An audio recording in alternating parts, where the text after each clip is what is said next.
하찮은 여군년 따위가 감히 군단장을 조사해. 당장 무릎 꿇고 빌어라. 2,000명의 장병이 지켜보는 연병장 한복판에서 중장 계급장을 단 남자가 소령에게 고함을 질렀습니다. 하지만 그는 몰랐습니다. 이여군 장교가 누구의 딸인지, 그리고 지금 이 순간 하늘에서 누가 내려오고 있는지를. 과연 이 연병장에서 무슨 일이 벌어진 걸까요? 영상 보시기 전에 구독과 좋아요 한번 눌러주시면 세상 사연에 큰 힘이 됩니다. 무료로 할 수 있는 소중한 응원, 더 좋은 이야기로 보답하겠습니다. 이제 시작하겠습니다. 강원도 철원 최전방. 휴전선과 불과 몇 킬로미터 떨어지지 않은 곳에 제육군단 철이 삼각부대가 자리하고 있었다. 겨울 아침 영하 15도의 매서운 추위가 군단 전체를 휘감았지만 군단 본부 3층 군수처 사무실은 이른 아침부터 뜨겁게 달아올라 있었다. 강지원 소령은 컴퓨터 모니터 앞에서 눈을 떼지 못하고 있었다. 28배 나이의 군단 군수참모 자리에 오른 것은 결코 평범한 일이 아니었다. 육군사관학교 출신도 아닌 연세대학교 학군단 출신이 이 자리에 앉기까지 그녀는 누구보다 치열하게 살아왔다. 매일 새벽 5시에 일어나 체력 단련을 하고 밤 11시까지 군단에 남아 업무를 처리했다. 남자 장교들도 버거워하는 혹한기 훈련을 누구보다 모범적으로 수행했고 군수 계획 하나를 세울 때도 장병 한 명 한 명의 안전을 최우선으로 고려했다. 하지만 지금 그녀가 마주한 화면 속 숫자들은 그 모든 노력을 비웃기라도 하듯 엉망이었다. 혹한기 훈련을 앞두고 발주한 방한복과 전투화, 그리고 각종 군수품의 수량과 예산이 맞지 않았다. 서류상으로는 분명 정상적으로 납품되었다고 기록되어 있었지만 실제 창고에 있는 물량은 턱없이 부족했다.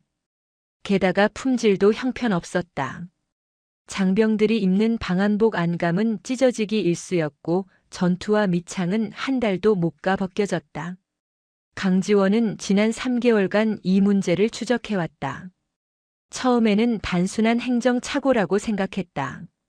하지만 파고들수록 이것이 조직적인 비리라는 확신이 들었다. 납품업체는 군단장 한태준 중장의 육사 동기가 실소유주로 있는 곳이었고 허위 서류와 이중 장부가 곳곳에서 발견되었다.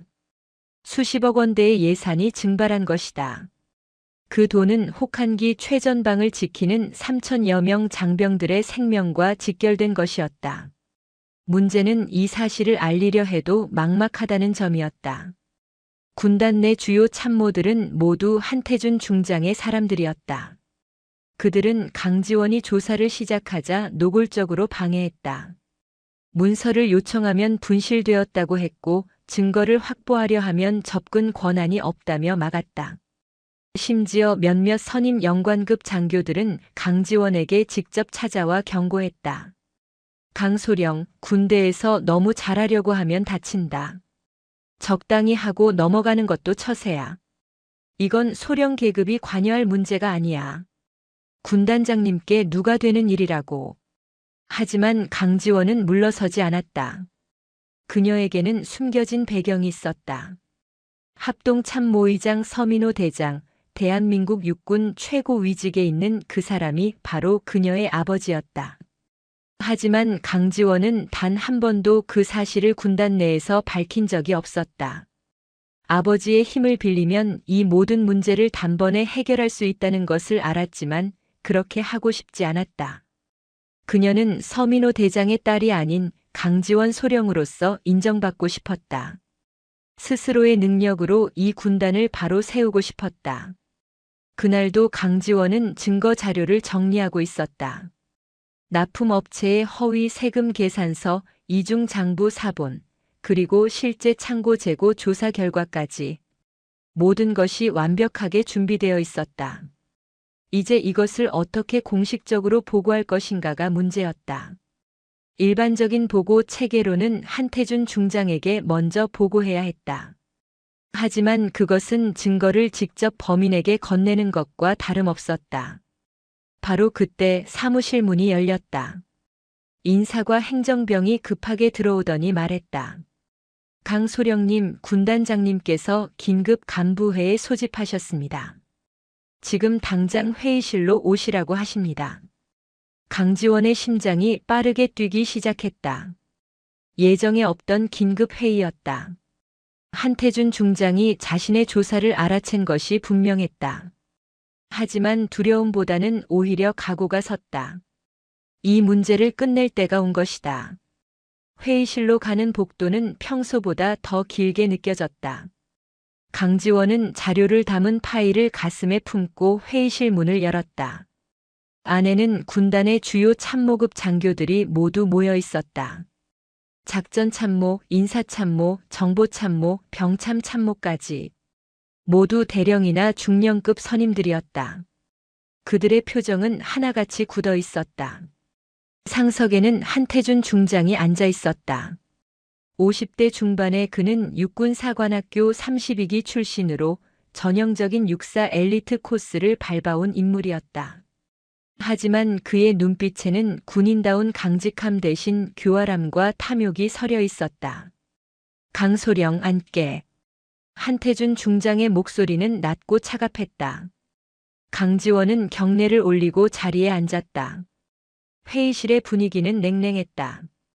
다른 참모들은 눈을 마주치지 않으려고 애썼다. 강소령, 자네가 요즘 무슨 일을 하고 있나? 한태준 중장이 물었다. 강지원은 침착하게 대답했다. 군단장님, 혹한기 군수 현황을 점검하고 있습니다. 점검? 그게 자네 권한 범위 안의 일인가? 군수 참모로서 당연한 임무입니다. 당연한 임무라. 한태준 중장이 비웃음을 흘렸다. 자네는 지금 군단장인 나를 의심하고 있는 건가? 회의실이 더욱 조용해졌다. 강지원은 똑바로 한태준 중장을 바라보았다. 군단장님을 의심하는 것이 아닙니다. 다만 서류상 수치와 실제 군수 현황의 차이가 있어 이를 바로잡으려는 것뿐입니다. 그래? 그럼 자네가 발견한 그 문제라는 게 뭔가? 여기 있는 선임 참모들 앞에서 한번 말해보게. 강지원은 파일을 꺼내 펼쳤다. 그 순간 한태준 중장이 벌떡 일어섰다. 그의 얼굴은 분노로 일그러져 있었다. 감히 여자 주제에 고작 소령 주제의 군단장을 조사한다고. 순간 회의실의 공기가 얼어붙었다. 한태준 중장은 책상을 내리쳤다. 그리고는 책상 위에 놓여있던 육중한 표창패를 집어들었다. 그것은 군단 지휘관 표창패로 두꺼운 크리스털 재질의 금속 테두리가 둘러진 물건이었다. 무게만 해도 2kg은 좋게 되어 보였다. 내 놈 같은 것이 군대를 망치는 거야. 여자 혼자 고고한 척하면서 선임들 무시하고 군단장까지 조사한다고. 한태준 중장이 강지원에게 다가왔다. 다른 참모들은 모두 고개를 숙이고 있었다. 아무도 말리지 않았다. 아니, 말릴 수 없었다. 강지원은 자리에서 일어나 차렷 자세를 취했다. 그녀는 도망치지 않았다. 한태준 중장의 손에 들린 표창패가 번쩍이는 것이 보였다. 당장 나가서 정신 재무장하고 와. 내 놈의 머릿속을 뜯어 고쳐야겠어. 그 순간 표창패가 강지원의 관자놀이를 내리쳤다. 날카로운 금속 모서리가 살갗을 파고들었다. 엄청난 충격에 강지원의 몸이 휘청거렸다. 눈앞이 하얗게 변했고 귀에서는 이명이 울렸다. 관자놀이에서 뜨거운 액체가 흘러내리는 것이 느껴졌다. 피었다. 하지만 강지원은 비명을 지르지 않았다. 그녀는 이를 악물고 다시 차렷 자세로 섰다. 피가 이마를 타고 흘러 눈가로 번졌지만 그녀는 흔들리지 않았다. 오히려 더욱 또렷한 눈빛으로 한태준 중장을 바라보았다. 경례. 강지원은 떨리는 손을 올려 경례를 붙였다. 그 모습에 한태준 중장조차 잠시 당황하는 기색을 보였다. 하지만 이내 다시 고함을 질렀다. 당장 나가. 강지원은 경례 자세를 유지한 채 뒷걸음질 쳤다. 회의실 문을 나서는 순간 그녀의 다리가 휘청거렸다. 복도 벽에 기댄 채 강지원은 천천히 주저앉았다. 피는 계속 흘렀고 시야는 점점 흐려졌다. 하지만 그녀는 악물었던 입을 열지 않았다. 이건 시작일 뿐이야.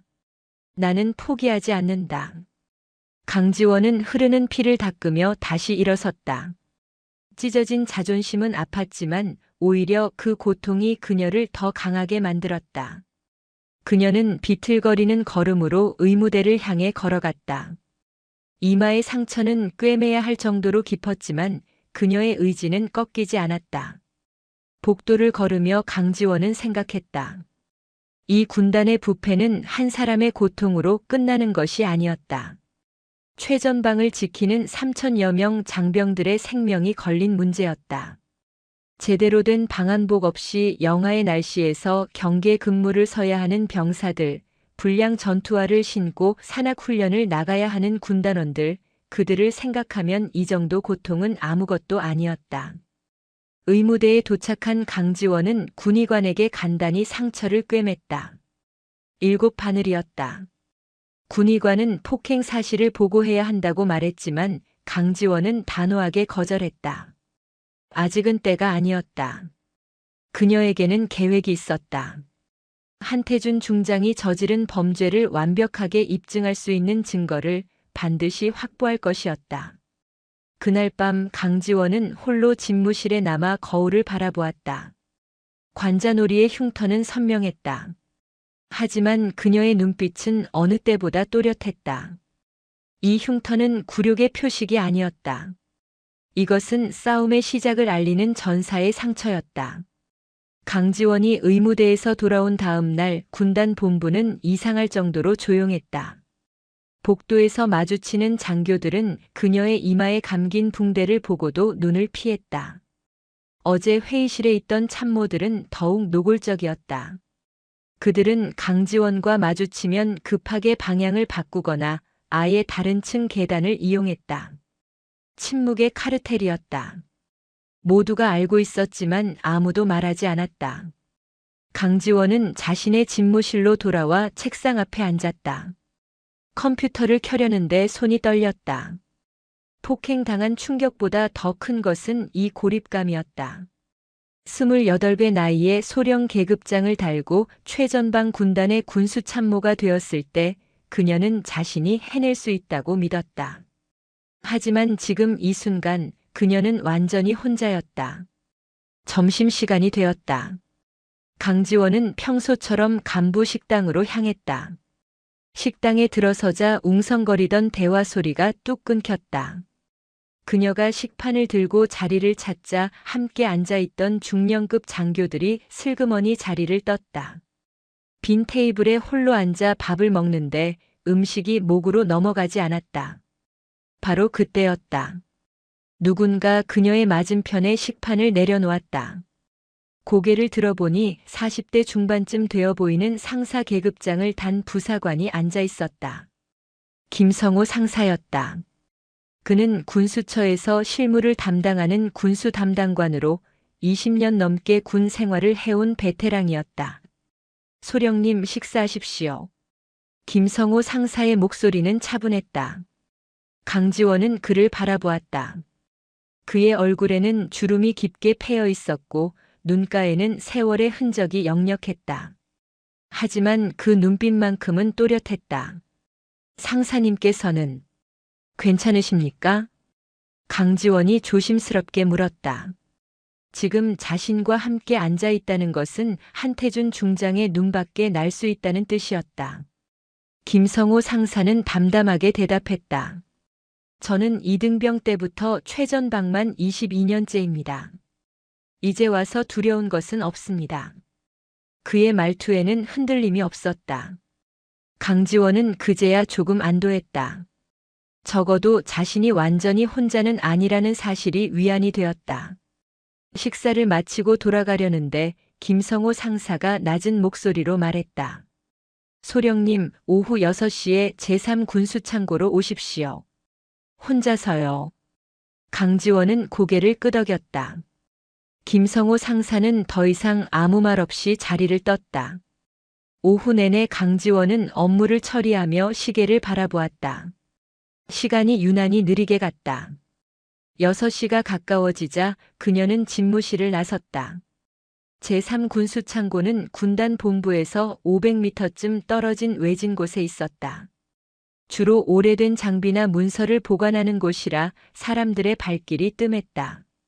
어둠이 내린 창고 입구에는 김성호 상사가 서 있었다. 그는 주변을 살핀 후 강지원을 안으로 안내했다. 창고 안은 습기 찬 냄새가 진동했다. 오래된 목재 선반에는 먼지가 수북이 쌓여 있었다. 김성호 상사는 창고 깊숙한 곳으로 걸어갔다. 그리고는 선반 뒤에 숨겨둔 낡은 군용 가방을 꺼냈다. 가방을 열자 안에는 두툼한 서류 뭉치들이 들어있었다. 소령님, 이것이 제가 지난 3년간 모은 자료입니다. 김성호 상사의 목소리에는 무게가 실려 있었다. 강지원은 서류를 하나씩 펼쳐보았다. 그것은 놀라운 기록들이었다. 납품업체와 실제 지급 물품의 차이, 허위로 작성된 검수 서류, 예산 집행 내역과 실제 지출의 불일치, 그리고 가장 결정적으로 한태준 중장과 납품업체 대표 사이의 금전 거래 내역까지. 상사님, 이걸 어떻게? 제가 군수 업무를 20년 넘게 했습니다. 한 중장이 부임하고 나서부터 뭔가 이상하다는 걸 눈치챘습니다. 처음에는 확신이 서지 않았습니다.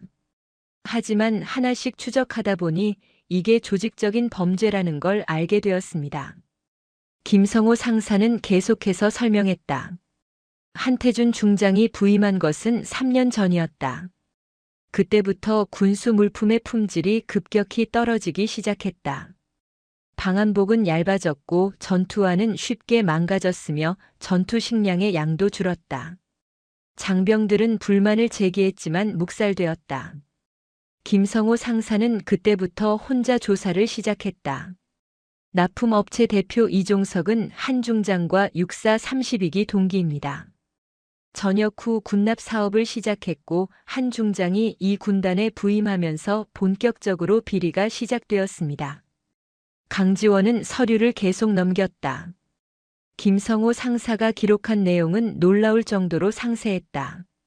매 분기마다 발주된 물품의 종류와 수량, 실제 납품된 물품과의 차이, 그리고 차액이 어디로 흘러갔는지까지.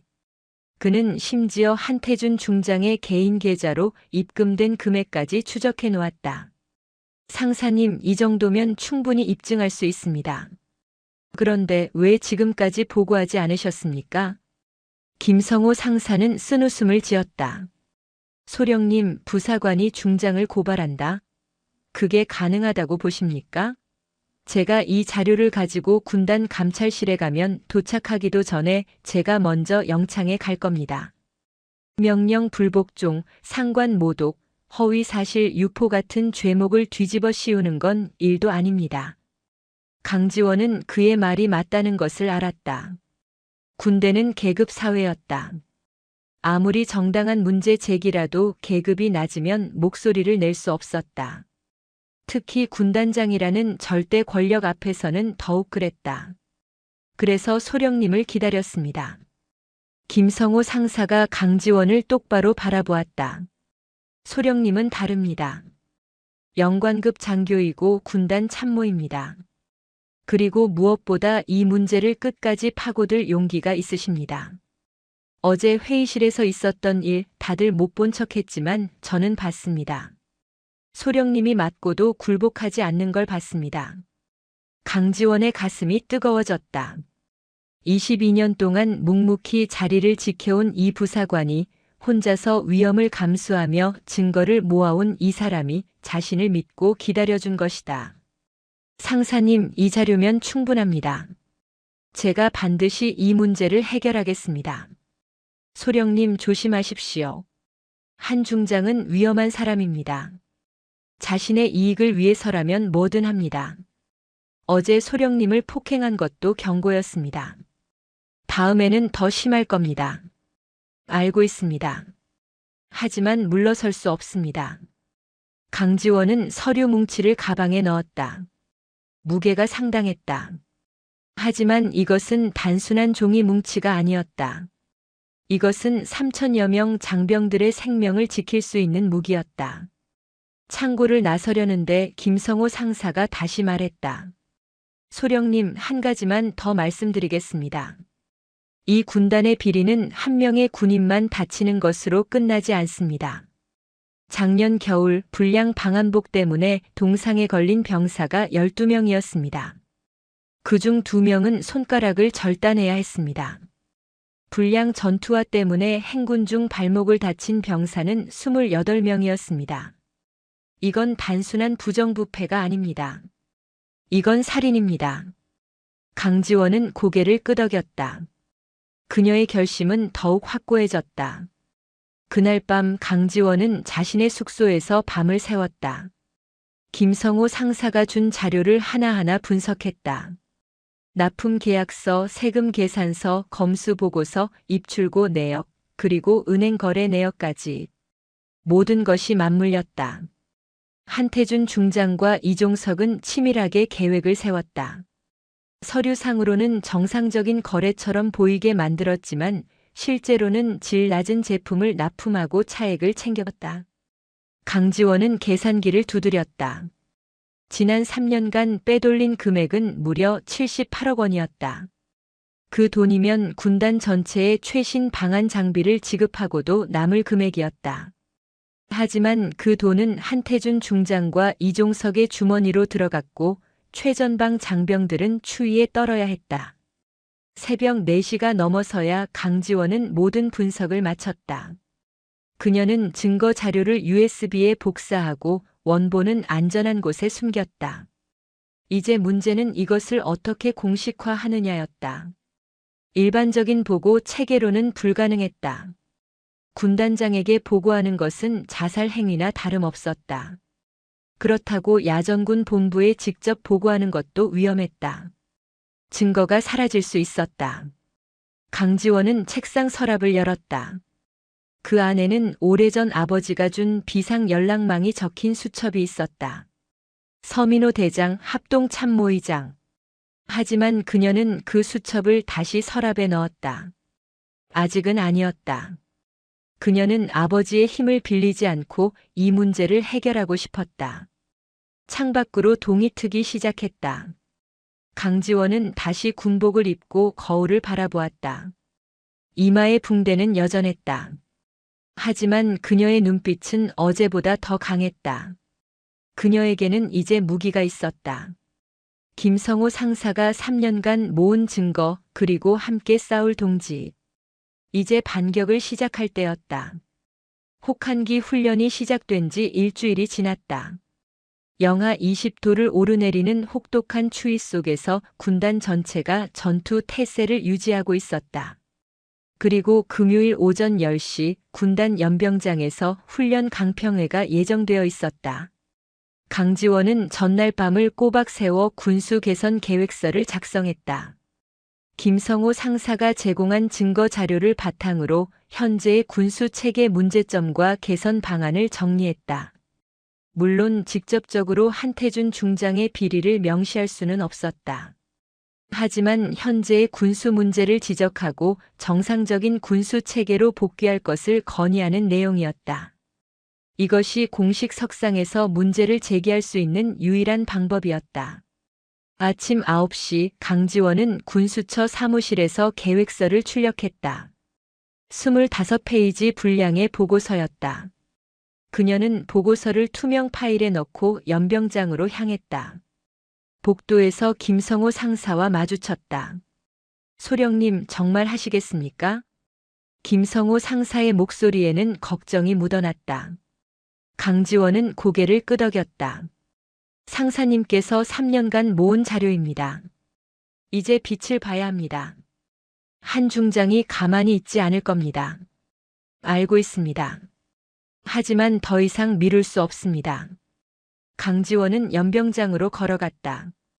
이마의 붕대는 이제 떼어냈지만 관자놀이의 흉터는 여전히 선명했다.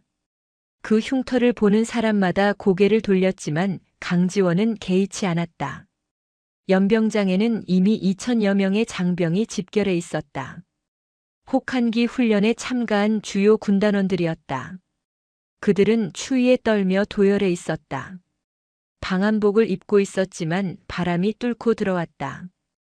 불량 방한복의 문제였다. 강지원은 그 모습을 보며 이를 악물었다. 단상 위에는 군단의 주요 지휘관들이 자리했다. 한태준 중장이 중앙에 앉아 있었고 좌우로 각 사단장과 참모들이 배치되어 있었다. 강지원은 참모석 맨 끝에 자리를 잡았다. 강평회가 시작되었다. 먼저 작전 참모가 훈련 경과를 보고했다. 이어서 각 사단장들이 부대별 훈련 성과를 발표했다. 1시간가량 진행된 후 군수부문 보고 순서가 되었다. 한태준 중장이 강지원을 바라보았다. 그의 눈빛에는 경고가 담겨 있었다. 하지만 강지원은 자리에서 일어났다. 그녀는 단상으로 걸어갔다. 2천여 명의 시선이 그녀에게 쏠렸다. 군수참모 강지원 소령, 혹한기 훈련 군수 현황 및 개선 방안을 보고하겠습니다. 강지원의 목소리는 떨리지 않았다. 그녀는 준비한 보고서를 펼쳤다. 근본 혹한기 훈련 기간 중 군수 분야에서 다수의 문제점이 확인되었습니다. 첫째, 방한복의 품질이 기준에 미달하여 장병들의 체온 유지에 어려움이 있었습니다. 둘째, 전투화의 내구성 부족으로 훈련 중 부상자가 발생했습니다. 셋째, 전투 식량의 수량이 계획 대비 부족하여. 강지원이 보고를 이어가는데 한태준 중장이 벌떡 일어났다. 잠깐. 연병장 전체가 조용해졌다. 한태준 중장은 단상 중앙으로 걸어왔다. 그의 얼굴은 분노로 일그러져 있었다. 강소령, 지금 무슨 보고를 하는 건가? 훈련 군수 현황과 개선 방안입니다. 개선 방안? 자네가 지금 군단 군수 체계에 문제가 있다고 말하는 건가? 그렇습니다. 현재의 군수 체계는. 그 순간 한태준 중장이 강지원의 손에서 보고서를 낚아챘다. 그는 보고서를 대강 훑어보았다. 그의 표정이 점점 더 굳어졌다. 보고서에는 구체적인 수치와 데이터가 가득했다. 납품된 물품과 실제 지급된 물품의 차이, 품질 문제로 인한 장병 피해 사례, 그리고 정상적인 군수를 위한 예산 재편성 방안까지. 한태준 중장은 보고서를 높이 들어올렸다. 그리고는 2천여 명의 장병이 보는 앞에서 그것을 찢기 시작했다. 첫 장이 찢어지고 두 번째 장이 찢어지고 세 번째 장이 찢어졌다. 25장 전체가 갈기갈기 찢어져 연병장 바닥에 흩날렸다. 이런 쓰레기 같은 보고서를 누가 쓰라고 했나? 강소령, 자네는 지금 군단장인 나를 무능하다고 말하는 건가? 군단장님, 저는 단지 사실을 보고한 것입니다. 사실? 자네가 무슨 사실을 알아? 한태준 중장이 강지원에게 다가섰다. 그는 강지원의 관자놀이 흉터를 손가락으로 가리켰다. 자네는 어디 큰 집 딸이지? 합동참모의장 서민호 대장의 딸이라며? 연병장의 웅성거림이 일었다. 많은 장병들이 놀란 표정을 지었다. 강지원의 배경이 공개적으로 드러난 순간이었다. 합참의장 딸이라고 특별 대우 받을 줄 알았나? 아버지 빽만 믿고 선임들 무시하고 군단장 업무에 참견하고. 한태준 중장의 목소리가 연병장 전체에 울려 퍼졌다. 강지원은 아무 말도 하지 않았다. 그녀는 그저 똑바로 서 있었다. 전 장병 주목. 지금 여기 서 있는 이 여자 장교가 무엇을 했는지 봐라. 자기 아버지가 합참의장이라고 군단의 군수 체계가 문제 있다고 떠들어댔다. 이게 군인의 자세인가? 한태준 중장은 계속해서 강지원을 모욕했다. 하지만 강지원은 미동도 하지 않았다. 그녀의 눈빛은 흔들리지 않았다. 강소령, 당장 무릎 꿇어. 강지원은 움직이지 않았다. 명령이다. 무릎 꿇고 머리를 땅에 박아. 내 놈의 오만함을 전 장병 앞에서 반성해. 여전히 강지원은 움직이지 않았다. 한태준 중장의 얼굴이 불그락푸르락 변했다.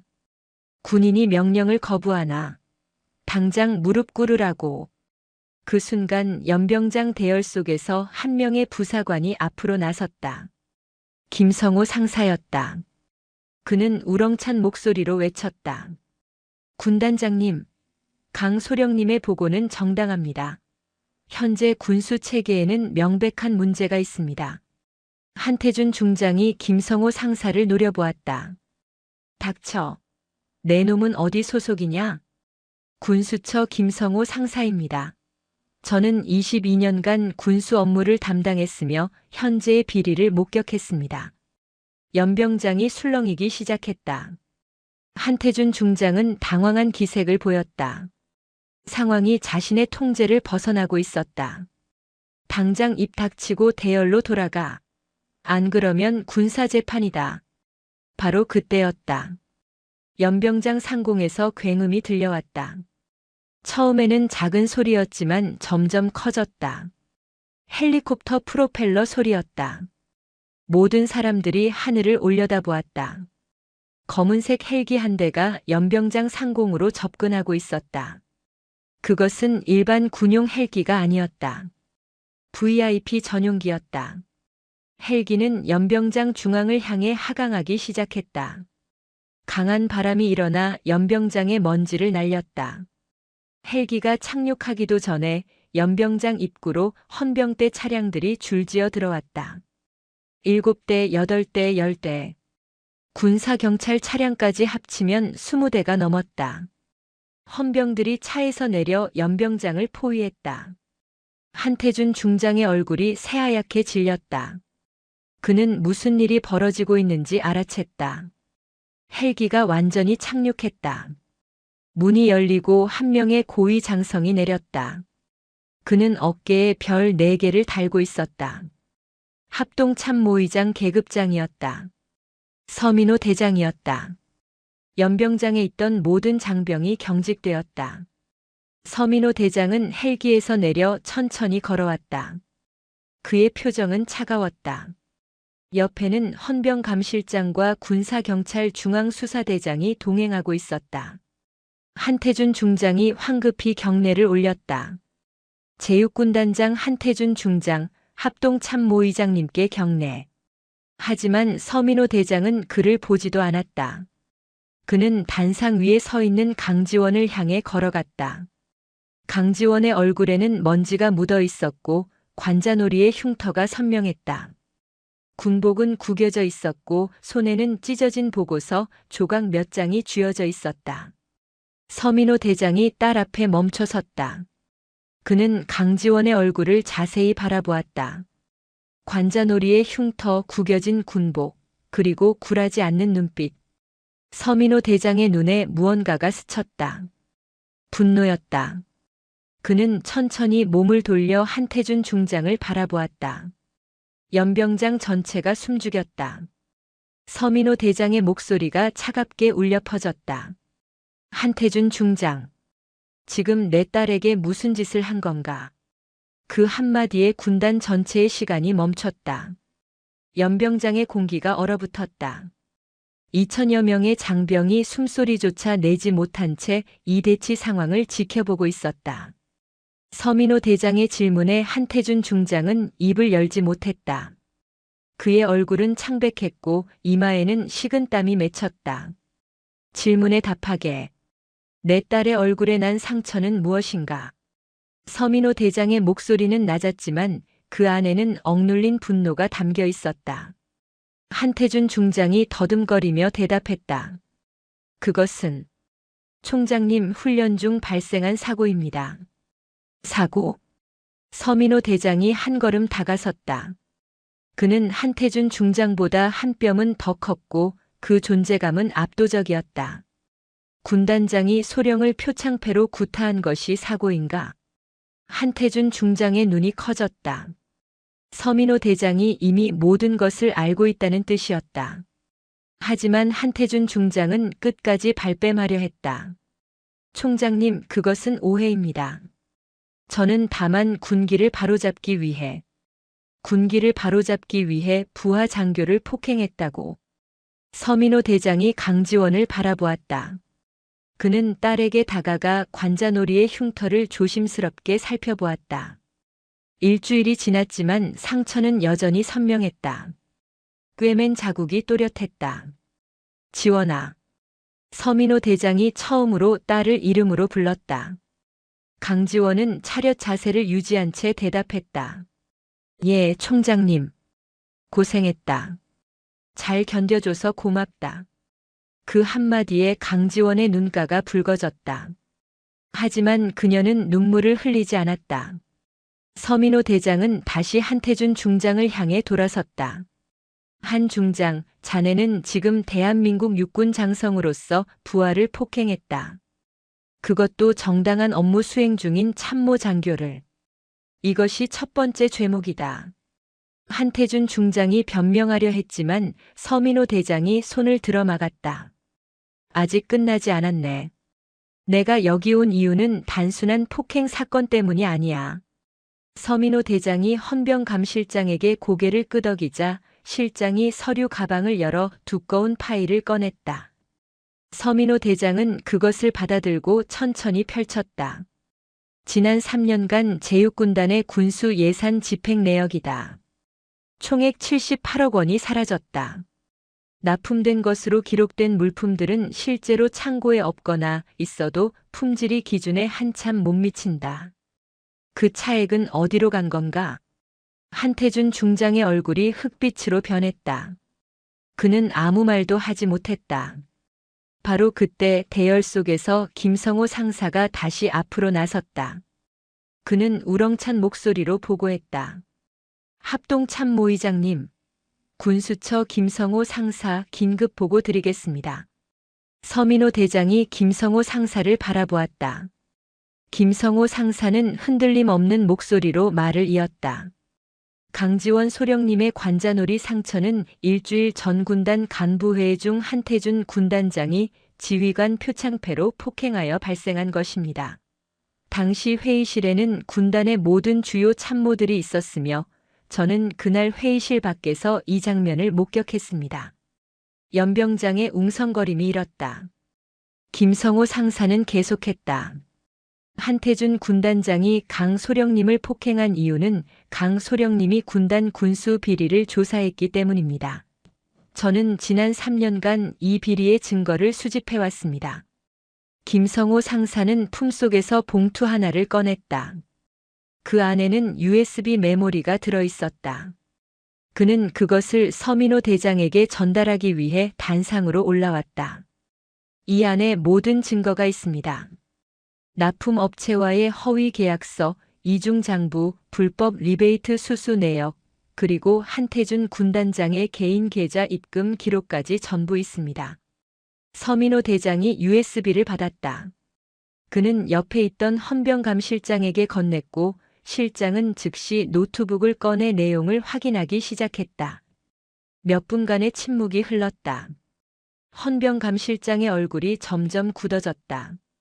총장님 확인했습니다. 증거가 명확합니다. 서민호 대장은 고개를 끄덕였다. 그는 다시 한태준 중장을 바라보았다. 한 중장, 이제 할 말이 있나? 한태준 중장은 무너져 내리는 사람처럼 보였다. 하지만 그는 끝까지 발악했다. 총장님, 이것은 함정입니다. 저 여자가 저를 모함하기 위해 꾸민 일입니다. 아버지가 합참의장이라고 이런 식으로. 그만. 서민호 대장의 목소리가 연병장을 진동했다. 2000여 명의 장병 모두가 그 기세에 움찔했다. 한태준 중장, 자네는 지금까지 3가지 중대한 범죄를 저질렀다. 첫째, 부하 장교에 대한 폭행. 둘째, 군 예산 횡령 및 뇌물 수수. 셋째, 비리 은폐를 위한 직권 남용. 서민호 대장은 한 걸음 한 걸음 한태준 중장에게 다가갔다. 하지만 자네의 가장 큰 죄는 따로 있네. 자네는 최전방을 지키는 3000여 명 장병들의 생명을 담보로 사익을 취했다. 작년 겨울 불량 방한복 때문에 12명의 병사가 동상에 걸렸다. 그중 2명은 손가락을 잃었다. 불량 전투화 때문에 28명이 다쳤다. 이것이 자네가 저지른 진짜 범죄다. 한태준 중장의 얼굴에서 모든 혈기가 빠져나갔다. 그는 더 이상 할 말이 없었다. 서민호 대장이 헌병 감실장을 바라보며 명령했다. 체포하게. 예, 총장님. 헌병 감실장의 지시에 따라 헌병 4명이 단상으로 올라왔다. 그들은 한태준 중장에게 다가갔다. 한태준 중장이 뒤로 물러서려 했지만 헌병들은 정확하게 그를 제압했다. 수갑이 그의 손목에 채워졌다. 한태준 중장, 군형법 제62조 직권남용, 제134조 뇌물수수, 특가법상 폭행 혐의로 긴급 체포한다. 헌병들이 한태준 중장을 연행하기 시작했다. 그는 발버둥쳤다. 이럴 수 없어. 나는 군단장이야. 육사 32기야. 이렇게 끝날 수 없다고. 하지만 아무도 그의 말을 듣지 않았다. 헌병들은 그를 단상에서 끌어내렸다. 연병장을 가로질러 헌병대 차량까지. 2000여 명의 장병이 지켜보는 가운데 한태준 중장은 차에 실렸다. 차량의 문이 닫히고 사이렌이 울렸다. 헌병대 차량은 연병장을 빠져나갔다. 연병장에는 무거운 침묵이 흘렀다. 서민호 대장이 천천히 장병들을 바라보았다.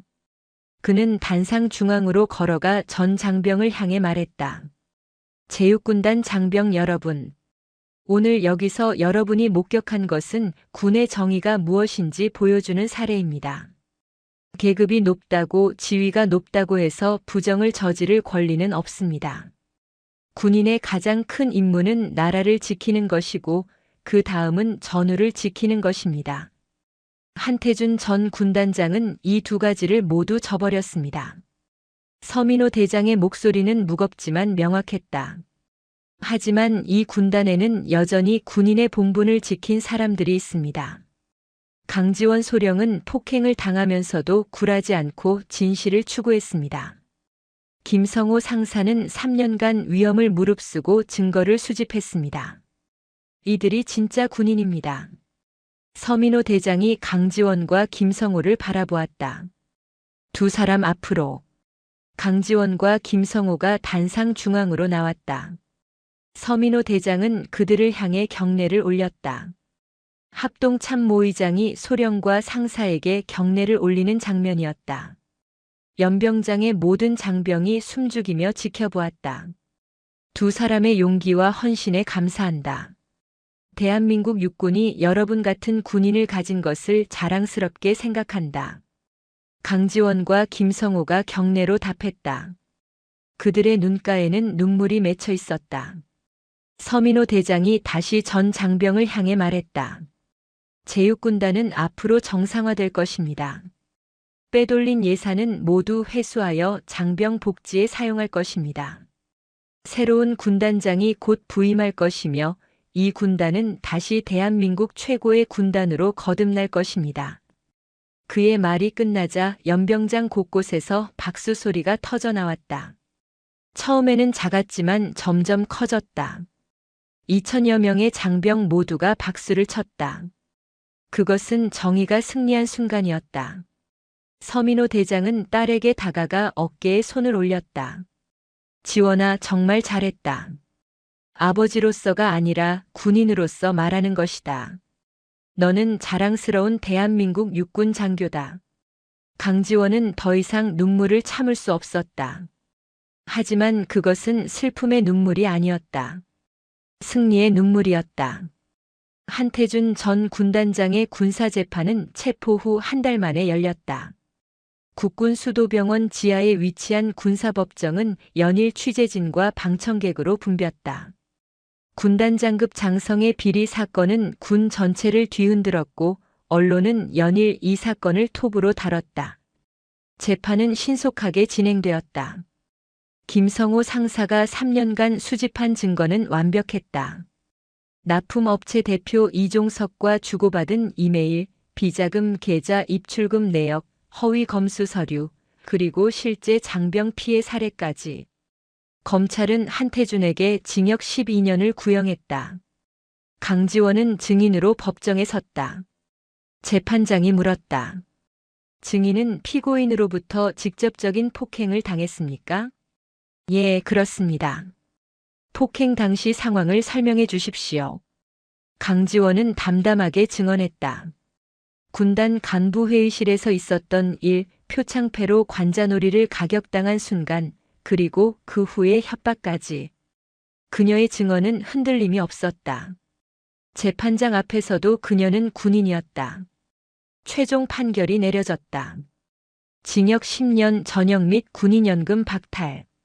한태준은 법정에서 끌려나가며 고함을 질렀지만 아무도 그에게 귀 기울이지 않았다. 그는 육군교도소로 이송되었다. 재판이 끝난 다음 날 서민호 대장은 딸을 계룡대 본부로 불렀다. 합동참모본부 의장실은 넓고 엄숙했다.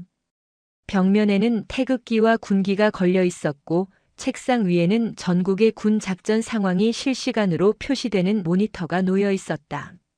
앉아라, 지원아. 서민호 대장이 딸에게 소파를 가리켰다.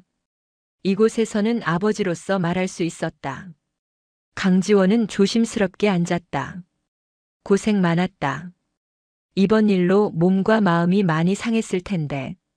괜찮습니다, 아버지. 서민호 대장은 차를 따라 딸에게 건넸다. 사실 나는 내가 철원에서 어떤 일을 겪고 있는지 진작 알고 있었다. 합참의장실에는 모든 정보가 들어온다. 내가 한태준에게 맞았다는 보고도 당일 밤에 받았다. 강지원이 놀란 표정을 지었다. 그런데 왜 바로 개입하지 않았냐고? 서민호 대장이 쓴웃음을 지었다. 지원아, 너는 내 힘으로 해내고 싶어 했다. 내가 섣불리 나서면 너의 모든 노력이 물거품이 될 것을 알았다. 그래서 기다렸다. 내가 증거를 확보하고 내가 싸울 준비가 될 때까지. 강지원의 눈시울이 붉어졌다. 아버지는 그녀를 믿고 기다려준 것이었다. 하지만 연병장에서 한태준이 너를 무릎 꿇리려 했다는 보고를 받고는 더 이상 참을 수 없었다. 내 딸이기 이전에 너는 정당하게 임무를 수행하는 군인이었다. 그것을 짓밟는 것은 용납할 수 없었다. 서민호 대장이 서류 한 장을 꺼냈다. 지원아, 너를 육군본부 감찰실로 전보 발령하려고 한다. 중령으로 진급과 함께 말이다. 계룡대에서 근무하면 안전하고 내가 가까이서 지켜볼 수도 있다. 강지원은 서류를 받아들지 않았다. 그녀는 조용히 고개를 저었다. 아버지, 감사하지만 거절하겠습니다. 뭐? 저는 제육군단으로 돌아가고 싶습니다. 서민호 대장이 딸을 빤히 바라보았다. 지원아, 너는 그곳에서 폭행까지 당했다. 왜 다시 돌아가려는 거냐? 강지원은 아버지를 똑바로 바라보며 말했다. 저는 합참의장 서민호 대장의 딸이 아니라 이 군단을 제 손으로 바로 세운 강지원 소령으로 기억되고 싶습니다. 일을 시작한 곳에서 끝을 봐야 합니다. 제육군단의 정상화는 아직 끝나지 않았습니다. 서민호 대장은 한참 동안 딸을 바라보았다. 그리고는 천천히 고개를 끄덕였다. 그래, 알겠다. 하지만 한 가지 조건이 있다. 말씀하십시오. 중령 진급은 받아라. 내가 이룬 성과는 정당하게 인정받아야 한다. 강지원은 잠시 망설이다가 고개를 숙였다. 알겠습니다, 아버지. 일주일 후 강지원은 중령 계급장을 달고 제육군단으로 복귀했다. 군단은 그새 많이 달라져 있었다. 새로운 군단장이 부임했고 한태준의 측근들은 모두 전출되었다. 그리고 무엇보다 장병들의 표정이 달라져 있었다. 강지원이 군단 정문을 들어서자 군수처 앞에 김성호 상사가 서 있었다. 그는 환한 미소를 지으며 경례를 올렸다. 중령님, 복귀를 환영합니다. 상사님, 그동안 어떻게 지내셨습니까? 덕분에 잘 지냈습니다. 중령님을 기다리고 있었습니다. 두 사람은 함께 군수처 사무실로 걸어갔다. 사무실에는 새로운 컴퓨터와 장비들이 설치되어 있었다. 김성호 상사가 설명했다. 야전군에서 특별 예산을 배정받았습니다. 비리로 빼돌린 78억 원을 전액 회수했고 추가로 30억 원이 더 지원되었습니다. 이제 제대로 된 군수 체계를 구축할 수 있습니다. 강지원은 컴퓨터를 켜고 군수 현황을 확인했다. 새로운 방한복 3,000벌이 입고되어 있었다. 최신형 전투화 4,000켤레, 혹한기 침낭 3,000개, 그리고 각종 군수품들이 창고를 가득 채우고 있었다. 상사님, 이제 시작입니다. 우리가 꿈꾸던 군수 체계를 만들어 봅시다. 예, 중령님. 그로부터 2달 동안 강지원과 김성호는 밤낮 없이 일했다. 비리에 연루된 납품 업체들을 모두 배제하고 투명한 입찰 절차를 확립했다. 군수품의 품질 검수 기준을 강화하고 장병들의 피드백을 실시간으로 반영하는 시스템을 구축했다. 창고 관리도 전산화하여 한 푼, 한 개의 물품도 정확하게 추적할 수 있게 되었다. 장병들의 반응은 즉각적이었다. 새로운 방한복은 영하 20도에서도 따뜻했고 전투화는 험한 산악 지형에서도 끄떡없었다. 더 이상 동상에 걸리는 병사도 불량 장비 때문에 다치는 병사도 없었다. 12월 중순 대규모 혹한기 훈련이 시작되었다. 군단 예하 수색대대가 북방 한계선 인근 산악 지역에서 이틀간 생존 훈련을 실시하기로 했다. 강지원은 군수 지원 책임자로서 훈련에 동행했다. 훈련 이틀째 되는 날 예상치 못한 폭설이 쏟아졌다. 기상청 예보에도 없던 이변이었다.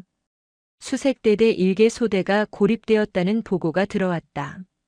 무전도 끊겼고 위치만 대략적으로 파악되었다. 군단 본부는 긴급 구조 작전을 펼쳤다. 하지만 눈이 너무 많이 쌓여 차량 접근이 불가능했다. 헬기도 기상 악화로 투입할 수 없었다. 유일한 방법은 도보로 구조대를 투입하는 것이었다. 강지원이 자원했다. 제가 가겠습니다.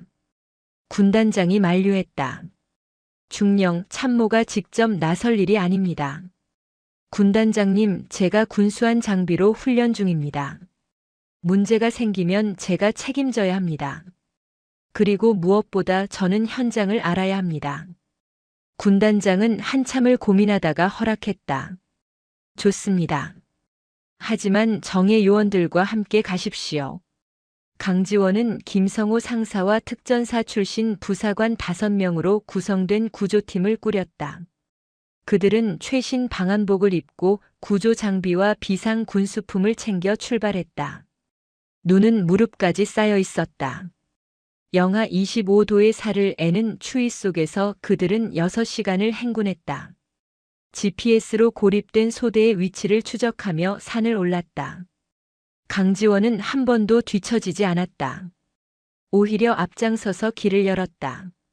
마침내 그들은 고립된 소대를 발견했다. 12명의 병사들이 임시 대피소를 만들고 웅크리고 있었다. 그들은 지친 표정이었지만 새로 지급받은 방한 장비 덕분에 동상 환자는 없었다. 중령님, 병사들이 구조대를 보고 안도의 표정을 지었다. 강지원은 그들에게 비상식량과 따뜻한 물을 나눠주었다. 모두 무사합니까? 예, 중령님. 방한복이 정말 좋습니다. 이 추위에도 버틸 수 있었습니다. 강지원은 병사들의 상태를 하나하나 확인했다. 다행히 모두 건강했다. 구조팀은 병사들을 안전하게 대피소로 인도했다. 복귀하는 길도 험난했지만 그들은 무사히 돌아왔다. 이 구조작전은 군단 내에서 큰 반향을 일으켰다. 강지원 중령이 직접 현장에 나섰다는 소식은 장병들 사이에 빠르게 퍼졌다. 그녀는 더 이상 합참의장의 딸이 아니었다. 그녀는 부하들과 함께 위험을 무릅쓰는 진짜 지휘관이었다. 이듬해 1월 강지원은 정식으로 군단 병참 참모로 보직을 받았다. 그리고 육군 본부로부터 표창을 받았다. 표창장에는 이렇게 적혀 있었다. 강지원 중령은 군의 부정부패를 척결하고 장병 복지 향상에 기여한 공로가 지대함. 또한 위급한 상황에서 솔선수범하여 고립된 부하들을 구조한 공로를 인정하여 이에 표창함. 시상식이 끝난 후 강지원은 홀로 거울을 바라보았다. 관자놀이의 흉터는 여전히 남아있었다. 하지만 그것은 더 이상 수치의 흔적이 아니었다. 그것은 그녀가 싸웠고 이겼고 그리고 진정한 군인이 되었다는 증표였다. 김성호 상사가 문을 두드렸다. 중령님, 오늘 저녁 식사 어떠십니까? 군수처 전 인원이 축하 자리를 마련했습니다. 강지원은 미소를 지었다. 좋습니다. 함께 갑시다. 그들은 함께 복도를 걸어갔다. 창밖으로는 눈이 내리고 있었다. 하지만 이제 그 눈은 위협이 아니었다. 최전방 장병들은 따뜻한 방한복을 입고 튼튼한 전투화를 신고 충분한 군수품을 지급받았다. 그들은 안전했다. 그리고 그것이 강지원이 원했던 전부였다. 이마의 흉터를 손끝으로 가볍게 만지며 강지원은 생각했다. 이것은 패배의 상처가 아니다. 이것은 승리의 훈장이다. 진정한 군인의 명예를. 오늘 이야기 어떠셨나요? 강지원 중령은 우리에게 진정한 용기란 무엇인지 보여주었습니다. 때로는 혼자 서서 옳은 일을 해야 할 때가 있습니다. 그 과정에서 상처받고 외로울지라도 정의를 향한 한 걸음 한 걸음이 결국 세상을 바꿉니다. 여러분의 관자놀이에도 보이지 않는 흉터가 있다면 그것은 패배의 증거가 아니라 용기의 훈장입니다. 다음 이야기도 기대해 주세요. 감사합니다. 영상이 재미있으셨다면 구독과 좋아요, 댓글까지 부탁드리고 오늘도 건강하고 행복한 하루 되시길 바랍니다.